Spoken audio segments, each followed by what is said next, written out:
Hello, my name is Kathleen Lisson, and this is the webinar for breast implant illness awareness for the massage therapist. So who am I? I am board certified in therapeutic massage and bodywork. I'm a lymphedema therapist. I'm also an approved continuing education provider for NCBTMB. And one of the classes, the online classes that I teach is massage after breast implant and explant plastic surgery. And we'll learn a little bit more about that class at the end of this webinar. But let's look first at what we're going to cover. I want us to look at some facts about breast augmentation, about breast implant illness, theories, because this is not settled science. There's a lot of different theories on what is going to cause breast implant illness. Share some facts about mast cells, and some information about explant surgeries. And then we'll get really to the meat that all the massage therapists want to know. How can we help clients after breast implants and after the breast implant removal surgery? And then lastly, like I said, we'll look at some continuing education that you can take. But first, I want to share a concept with you, especially if you think like, I haven't seen many of these clients yet.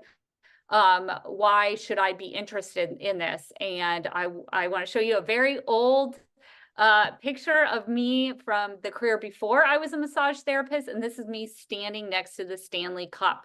And the Stanley Cup is awarded in ice hockey, and the best ice hockey player is Wayne Gretzky. And this quote is often attributed to him. He says, "Don't skate to where the puck is, skate to where the puck is going." So I'm going to kind of remind us of that concept as we go through this webinar, that I am sharing some information and we're looking at where is plastic surgery going, and how are we as massage therapists going to get the skills so we can help these clients when they find us, which they will find us. So first, let's look at the statistics. How common is breast augmentation surgery in the United States? And we can see how many breast augmentation surgeries there are, over 131,000 implant removals and replacement operations. So we can help after that.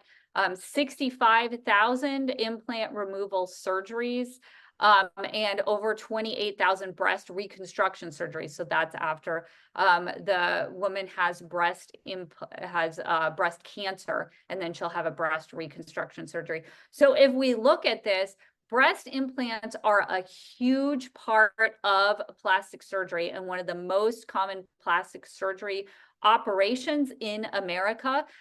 So we need to know how to help these clients, and we need to know what's happening to these clients in this surgery. And this is from the Aesthetic Plastic Surgery National Data Bank. Also, some information about from the journal article, The Case for a National Breast Implant Registry in Canada. And they say it's estimated that 3 to 4% of women have breast implants, 70% are cosmetic, and the balance are reconstruction after mastectomy. And then look into it in a personal way. This is a quote from someone who took my class, and they're saying they liked learning about breast implants and explants because they have a friend. It comes home to them. What's the security key for guests? Can we mute? And then there's a personal type of connection to this as well, where a massage therapist, we might have friends, we might have loved ones, and this is how they are confident that they can help their friend, their loved one, their client after explant, because they have taken the class and they know more about it. So who gets an explant? And we have to know that breast implant removal for breast implant illness is a small part of this pie. Most people are getting their implants removed or replaced because they get capsular contracture, and that's that fibrous scar tissue capsule that the body creates around the implant becomes tight and isn't doing its job right, and is making the implant feel more artificial and stay on the chest in an artificial way. So then the client will cause pain in some advanced cases of capsular contracture. So most of the clients that are going in to get further surgery after their initial breast implant surgery are doing it in the first few years because of capsular contracture. So let's dive into some statistics. And I'll have a nice picture of the states in the United States so we can see this visually in a few slides. But we need to know that there is a mixed, varied surgical demand for breast implant removal. So Region 5, which is these states, Arizona, Colorado, Idaho, Nevada, New Mexico, Utah, Wisconsin, Arkansas, California, Hawaii, Oregon, and Washington, they have the most breast augmentations in America. And this doesn't mean that more people in those states have breast augmentation and breast implant removals. It means that most of the surgeons, when they poll the surgeons and say, how many breast implant removals are you doing? Most of the surgeons that do this are in this Region 5, and people often will fly outside of their hometown. They'll take an airplane, they'll take a long drive to get this surgery because they're not finding a surgeon that they want to use in their hometown. So this really is beneficial for us as massage therapists if we live anywhere, because that means these clients are going to have their surgery and then they're coming back and they're looking locally for someone to help them in their town with massage after their surgery. So let's look at the 2023 ASPS procedural statistics release. So more statistics. These are very recent. I was excited to add these to the slideshow because ASPS represents more than 92% of board certified plastic surgeons in the USA. And they have found that there are over 41,000 breast implant removals in 2023, which is 9% more than they recorded in 2022. And also over 25,000 breast implant removals after breast reconstruction. So this is, if we're an oncology massage therapist, these are our breast cancer clients that are coming to us with a history of breast cancer. And that's a 4% increase. And then the basic statistics, over 300,000 breast augmentations and over 157,000 breast reconstruction procedures, according to this statistics release. And now here's our images. One really interesting thing that I saw from these statistics is that a higher percentage of breast implant removals occurred in this South Atlantic region. So they only had 20% of the breast augmentations, but they had 28% of the breast removals in the country. And that might be like my unguided opinion, might be like maybe people will retire and have breast implants when they go to Florida, when they go to some of these states, and then they'll have the breast implant removal there with these surgeons. So, but I thought that was very interesting. But again, Region 5 is the top region for surgeons to do this surgery. And the mountain states, Arizona, Colorado, Idaho, Montana, Nevada, New Mexico, Utah, Wyoming, the Pacific states, Alaska, California, Hawaii, Oregon, and Washington, 35% of all breast implant removals are going to occur in this region. So looking now that we've kind of looked at the statistics, where is this happening? Let's talk and really dive into breast implant illness. The FDA report, so I wanted to get some really high level information here for you, not just like Googling at midnight, but let's look at what the FDA website says. The FDA, Food and Drug Administration, reports that symptoms such as fatigue, memory loss, rash, brain fog, and joint pain may be associated with breast implants, and some patients and clinicians may use the term breast implant illness to describe these symptoms or use these terms when reporting them to the FDA. And here are the 10 most common symptoms so these would be, for us as massage therapists, these are the symptoms that the client might come in with after their surgery, the symptoms that they may have be suffering before their surgery.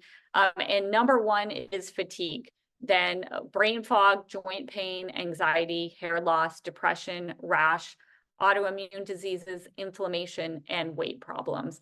And we'll dip our toes and see all sorts of controversies around this issue, but this is the first controversy that I want you guys to be aware of, and it's that the surgeons, the people that don't believe in breast implant illness will say all these symptoms can have another cause.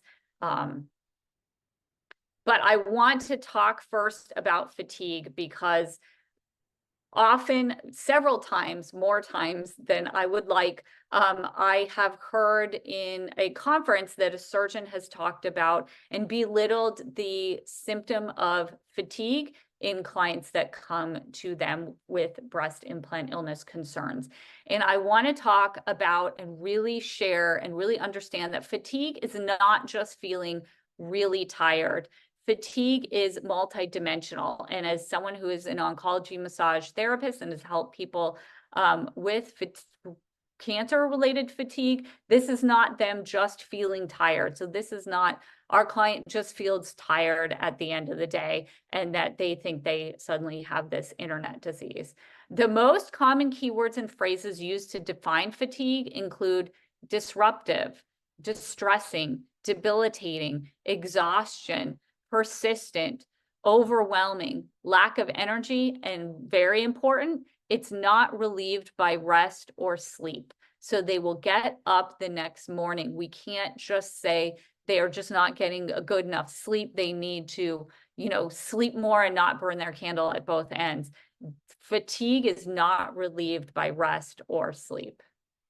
And this paper, Dissecting the Fatigue Experience, a scoping review of fatigue definitions, dimensions, and measures in non-oncologic medical conditions. So this is non-cancer patients and survivors. Fatigue is a prevalent and potentially debilitating symptom that impacts the health-related quality of life of individuals diagnosed with acute and chronic medical conditions.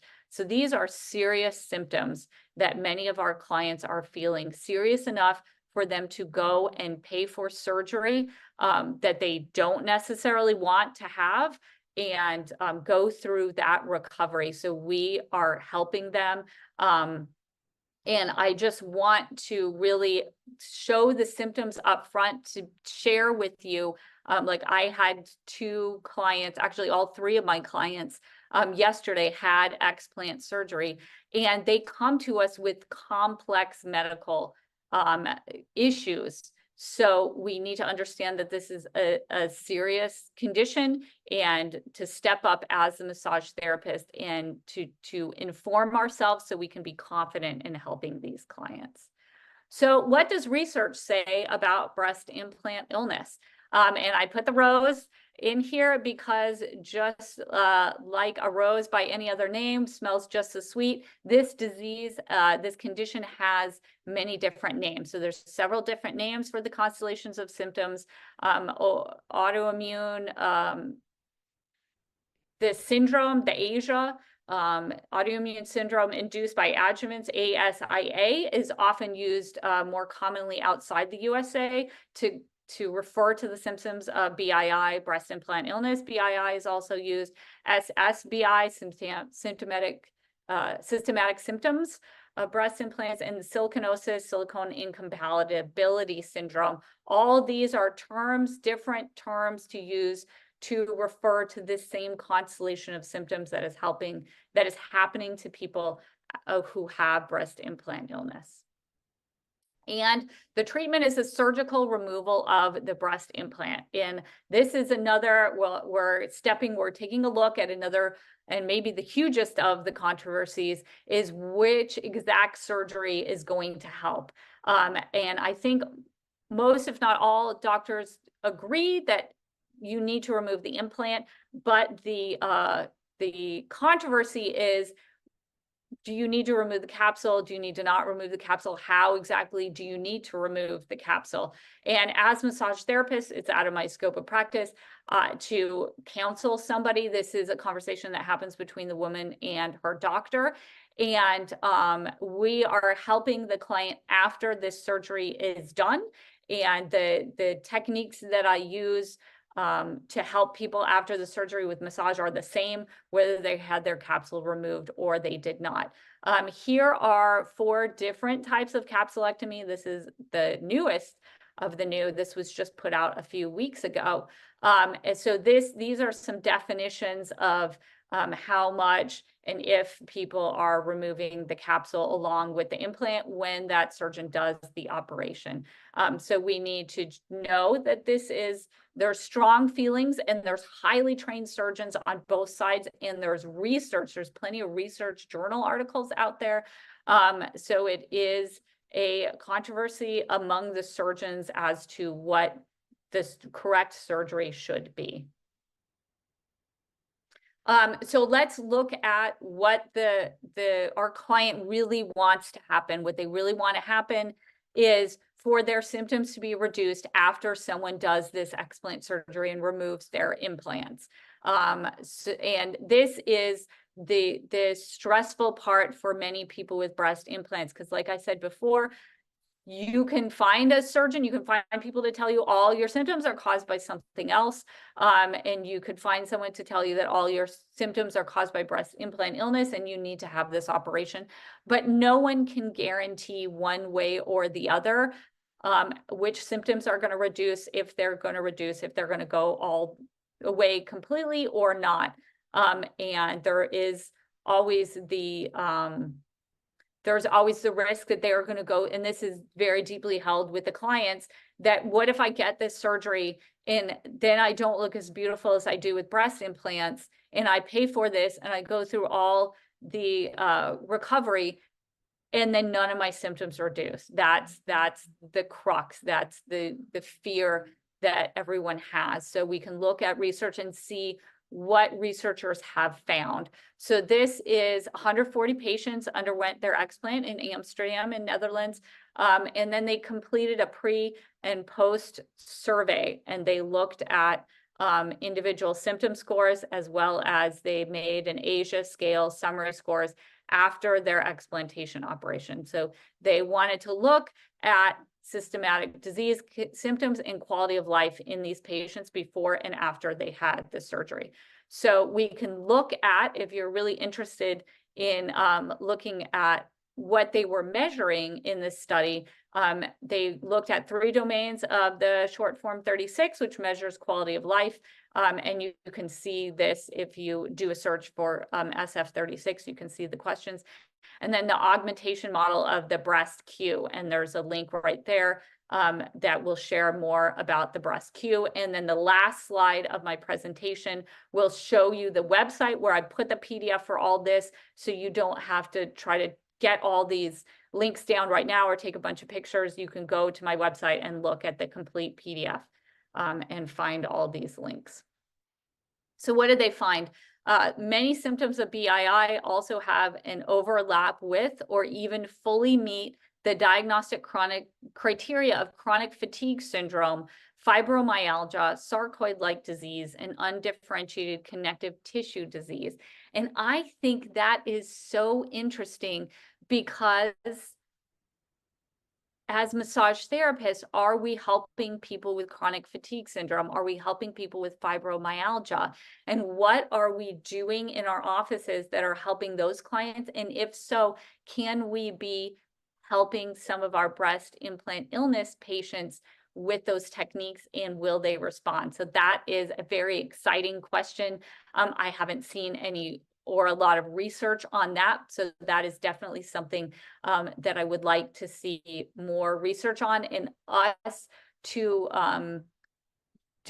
perform some of these massage techniques on our clients and see if they're getting a benefit from it.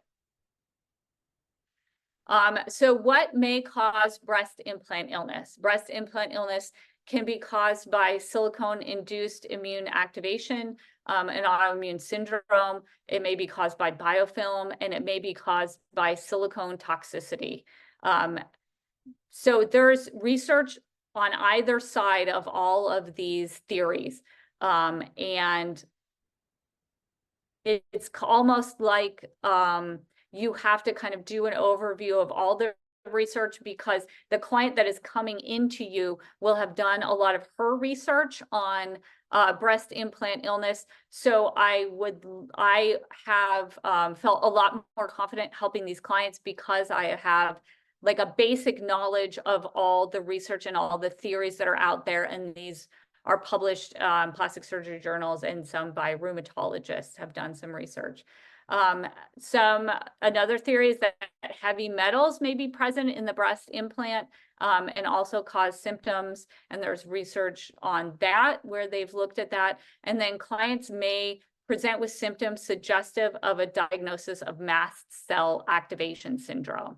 And that really perked my ears up, because I first learned about mast cell activation syndrome from a conference on lymphedema, because Dr. Afrin came to a conference on lymphedema and kind of talked about what happens in the body when you have mast cell activation syndrome. So I was very interested to see some of the conditions like mast cell, like POTS, also coming up in this condition as well. So that perked my interest.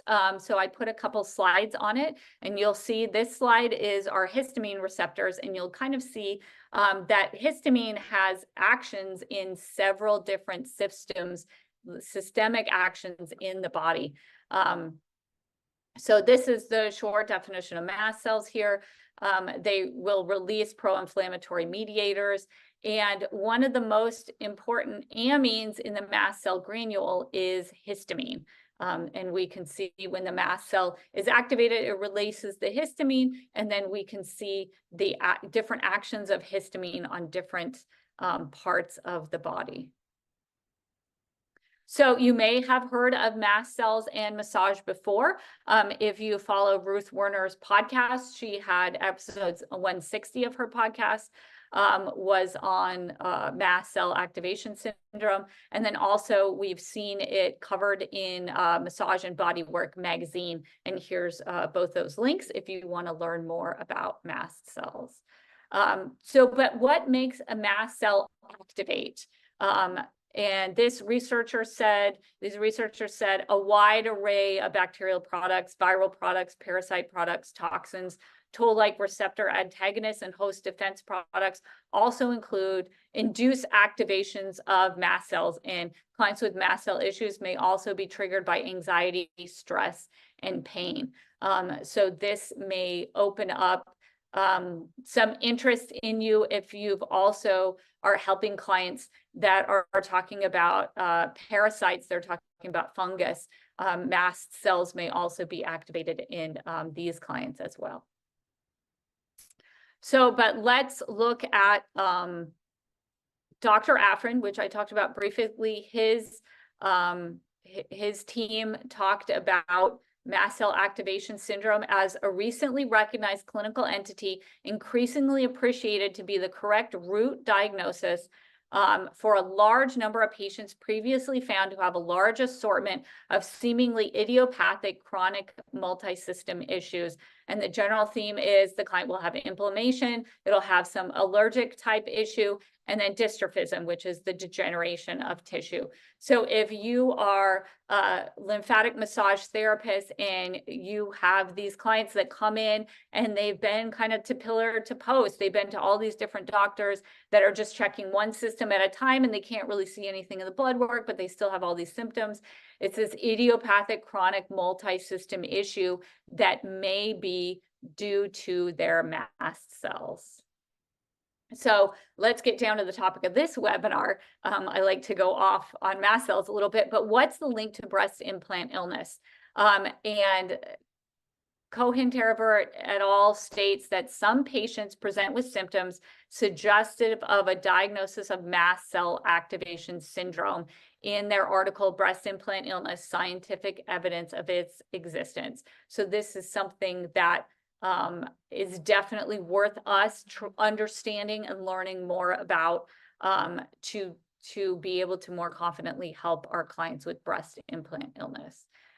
If you want a really deep dive on this, episode 184 of the Mast Cell Matters series is really great, with breast surgeon Eva Neji. And I would also like to recommend that you listen to this, because this is a really great introduction to this controversy that I talked about earlier in the presentation, of very educated surgeons having different ideas on what the actual surgery should be to help these clients. And Dr. Neji talks very eloquently about why she does the surgery that she does for these clients. So here's another link. I just found this over the weekend. Breast implant illness and autoimmune disease symptoms and risks explained by a rheumatologist. This is a doctor from Hawaii, board certified rheumatologist in Honolulu and a clinical professor of medicine at the University of Hawaii. And he has a short video on talking about, from a rheumatologist, what he sees in his clients with breast implant illness and what he thinks is going on. So it's a great viewpoint to become more informed as a massage therapist about this condition. So let's look at some things that are happening to our clients, some of the symptoms, kind of unexpected symptoms that get reduced when they have the explant. And yes, the having breast implants is affecting our clients' ability to breathe. So often, if you hear the stories of women after they have the breast implant removed, they will come out of surgery and one of their first experiences is, oh my gosh, I finally can take a deep breath. I'm not kind of catching my breath. I can take that full deep breath again. And as someone who is a breathwork meditation practitioner, I love this, because breathing and deep breathing is so important to us as humans. But there's an interesting twist on this, and we'll look at this research by Wee et al., the objective effect of breast implant removal and capsulectomy on pulmonary function. They looked at 69 patients. The average age of the removed implant was 12 years. So they'd had the implants for an average of 12 years. And if they had textured implants, they showed statistically significant greater improvement with explantation than if they had smooth implants. So it's not just something on their chest. This study suggests it might be the specific type of implant. And these findings suggest that symptoms of respiratory difficulty in patients with breast implants may not be purely that mechanical problem associated with a thick capsule on the intercostal muscles. So they gave us details, and they said they demonstrated significant improvement in pulmonary function. And not only just they told them they could feel like they took a bigger breath, but they actually did a pulmonary function test, the PFT evaluation after removal of the implant.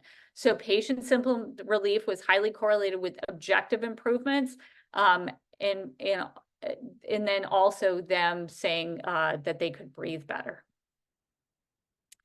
So again, this question, this controversy, are the BII symptoms going to resolve after the explant? And let's look at this study. It's a little bit of a tinier study, but I really like the doctors that were doing the study. There were plastic surgeons from the University of Pennsylvania and Yale University, including our own Dr. Kovac, who is very active with lymphedema surgery. So I know him as a lymphedema surgeon first. And I was very excited to see that he's also co-author of this study.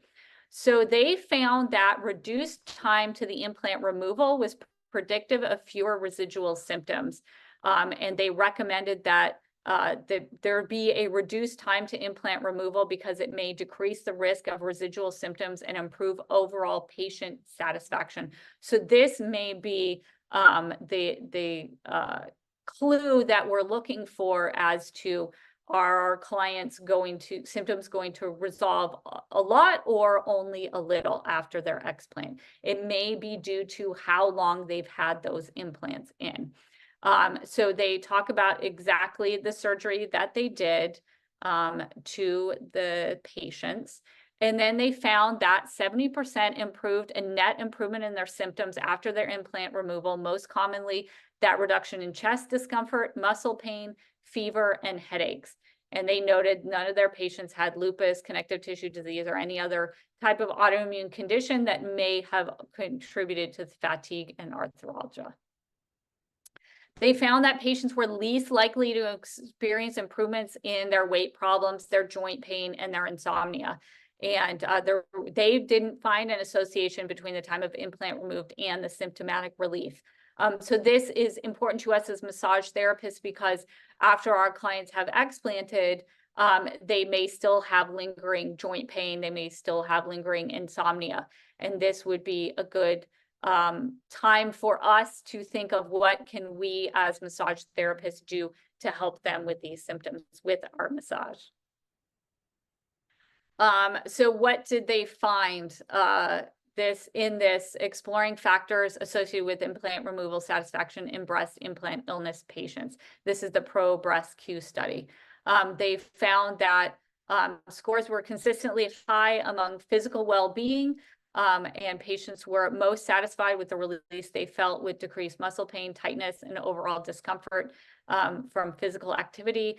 The mean time to implant removal was 13.2 years. So the average time to removal was 13.2 years. And then they had about 1.5 years after to fully recover and then fill out the survey. And they found that although some believe that BII develops between years 7 and 10, that they found that the systematic symptom reduction was significantly higher in women who removed their implants within 10 years of implantation. And then in their study, the average time to implant removal was 13.2 years. So they could see that the reduced time to implant removal was predictive of fewer residual symptoms. So I did a lot of research on breast implant illness to put together my online class, and I did not see it actually written down in the research until recently that BII may develop between the years 7 and 10. So that's good. I'd love to share this information with you because it can give us more information to be able to share with our clients that, hey, this study says, you're most likely to get a reduction in your symptoms if you have not had your implants in over 10 years. And they conclude that early recognition of the systematic symptoms is pivotal to leading to quicker implant removal, attributing a greater reduction in systemic symptoms, fewer residual symptoms, and in turn, increased patient satisfaction. So this might hint at it is important once the symptoms start to not put off the removal of the implants because the client may get a larger reduction in their systemic symptoms if they haven't waited too long to actually remove the implants. And this is not just people, cosmetic or breast reconstruction clients that were born female. We can also look at gender affirmation surgery. Researchers conducted a retrospective review of patients who underwent breast augmentation for gender affirming surgery. 34 patients responded to the survey throughout the first year. 18% reported symptoms at 3 months and 29% reported symptoms at 1 year. So this can also happen in our gender affirmation clients. So what can we do as massage therapists? Let's first look at information from ACOLS, which is a major provider of massage therapy education. Manual lymphatic drainage is a gentle massage technique beneficial after explant surgery. It helps reduce post-surgical swelling and bruising, promotes healing, decreases pain, and may improve the appearance of scars by enhancing lymphatic flow and reducing inflammation. and they recommend to consult with a certified lymphatic drainage therapist. Also, if our clients are having autoimmune disease, they're having the symptoms that has been treated as an autoimmune disease, we have good research that this study is concluding that lymphatic massage techniques could be used to improve lymphatic function to help reduce tissue inflammation in autoimmune diseases. This is also excellent to share with our clients who are saying, why should I get lymphatic massage if I have an autoimmune condition? Why do researchers think that happens? Cytokines are expressed in peripheral tissues. They can impact immune function in lymph nodes because the lymphatic system is transporting them to the lymph nodes. So it's possible that cytokines that are transported to the draining nodes by the MLD that we're doing can activate and regulate the lymph node responses. And that means that actually improving the lymphatic flow in our clients can help reduce the duration or magnitude of ongoing autoimmune responses. So this is very interesting to know if someone is asking, if I have an autoimmune flare, if I'm really having a response, should I get manual lymphatic drainage or not? Why would manual lymphatic drainage be helpful? And finally, another great quote: manual therapies to improve lymphatic flow may be a well-tolerated, relatively low-cost method to improve many facets of lymphatic function to reduce inflammation and autoimmunity in rheumatic diseases. But what do surgeons say? We can have all the nice journal articles we want, but if surgeons aren't recommending clients to get lymphatic massage after the surgery, we're not going to get that many clients. And I have great news for you. Surgeons across America are recommending that our clients come to us after their explant surgery. So this is Dr. Syed. He's right here in San Diego. Massage therapists can provide a valuable resource to explant patients. Encouraging lymphatic flow through the breast to the axilla will improve recovery, and patients who undergo liposuction around the breast or other areas for fat transfer can benefit from lymphatic massage to improve skin retraction and accelerate resolving of swelling. Additionally, cupping therapy can be implemented several weeks to a couple months post-op to help facilitate cellular growth, improve the breast shape, overcome some indentations and other contour irregularities. Dr. Gould, who is in the Beverly Hills area, he is fantastic, and he has this recently published research, the utility of lymphatic massage in cosmetic procedures. I really like this journal article. Definitely click it and print it and have it as a reference for you. He specifically told us for this presentation, breast explant is a surgical procedure that requires removal of capsular tissue at the same time as the implants. Some of the patients require fat grafting, including liposuction to another area of the body to get the fat grafting to the breast area. These patients benefit from having postoperative lymphatic massage related to their liposuction sites and also related to lymphatic swelling lateral to the breasts and upper chest area.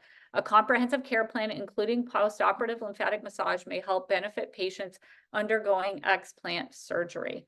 And for all these, I also included their Instagram account. Definitely follow them on Instagram for a lot of really helpful medical information. Dr. Rankin, I saw one of his clients yesterday, and he is from Florida, and he said, in my practice, I've seen many positive benefits with my patients that undergo lymphatic massage after breast explant surgery. It often reduces the swelling more quickly, and the patients can have an easier, more streamlined recovery. And finally, from just east of me, Dr. Richard Brown. Massage therapy is always great, especially after breast implant removal, to decongest the tissues and improve skin smoothness and decrease congestion, which helps wound healing. And he's from Arizona.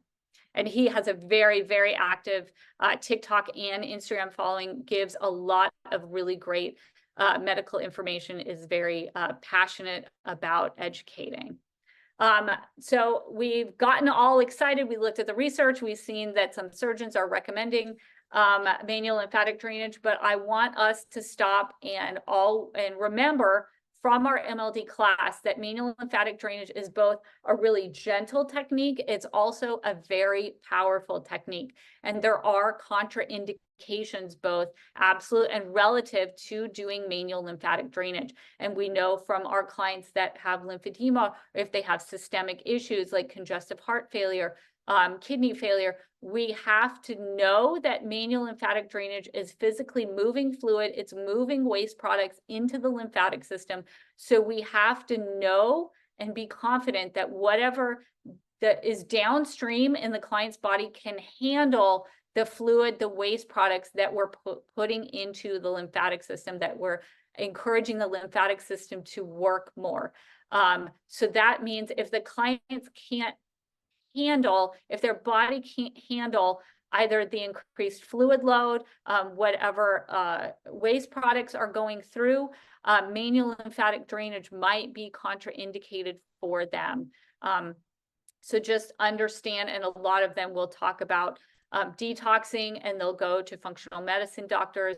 One of the surgeons I work with, he has a referral to functional medicine doctor to really get their body working correctly, so their lymphatic system can transport the fluid and the waste products effectively, and then the body can actually handle it.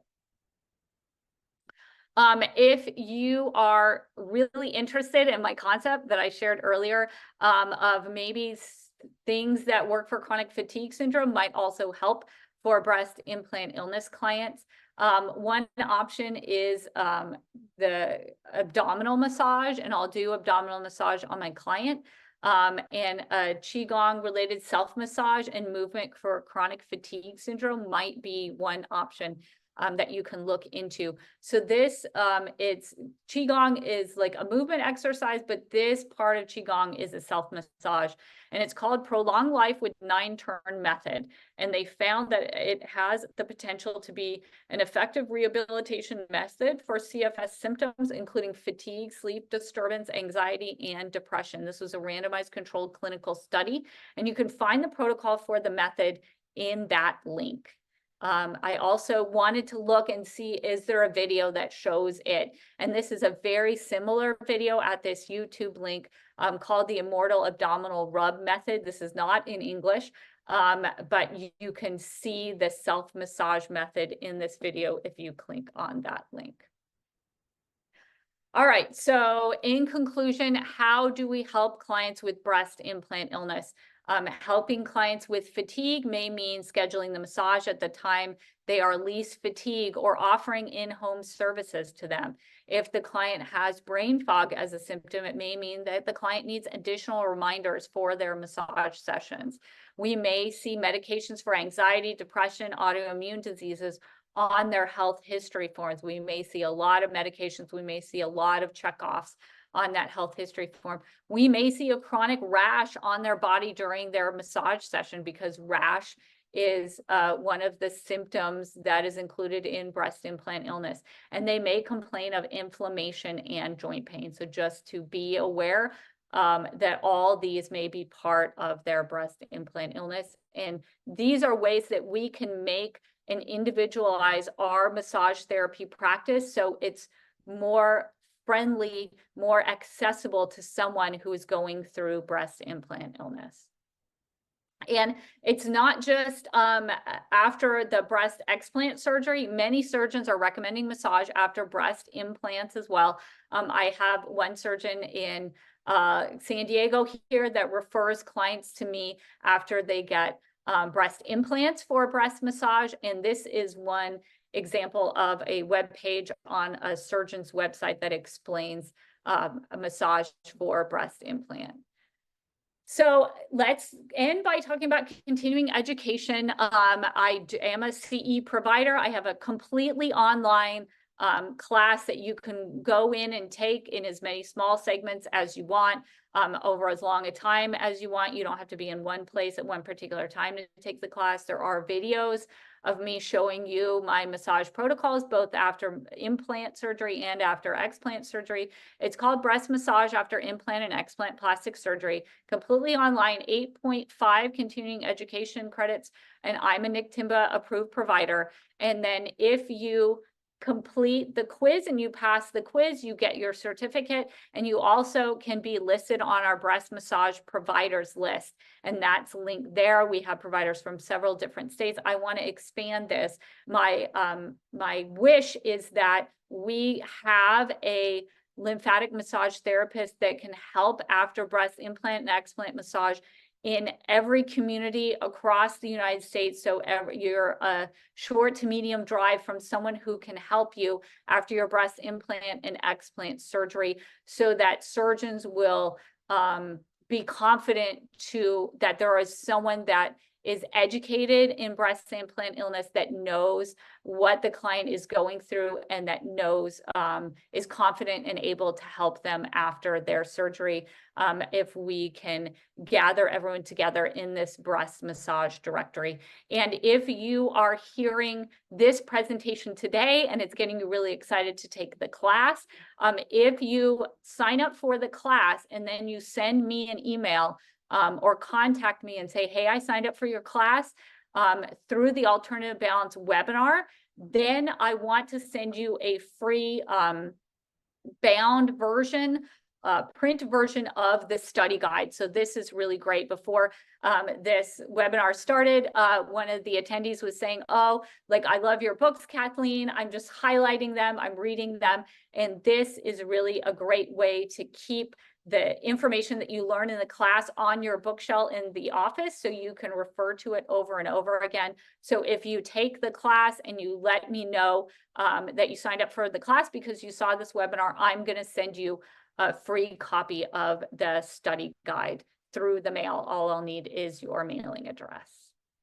And so in conclusion, breast implant illness is a term used to describe systemic symptoms experienced by some people with breast implants, not all. Other names can include Asia, SSBI, siliconosis, silicone incompatibility syndrome. The treatment is a surgical removal of the breast implant. So we're helping the people after their surgery to remove that breast implant that's causing these symptoms. There are several theories as to what causes BII. The level of recovery from BII after the explant surgery may be affected by the amount of time implants are in the body. And yes, massage therapists can help clients recover from explant surgery. So you'll get the link to all the resources that I used. And this is the link to my Instagram. Please follow me on Instagram. I have a lot of content about breast implant illness. If you're looking to take the class and start helping these clients, keep an eye on the content that I'm putting out. You can put out similar content that will get their eyes on you, as well as being in the breast massage provider directory. And if you want the link to these slides, it's at KathleenHelenLisson.com. Thank you so much.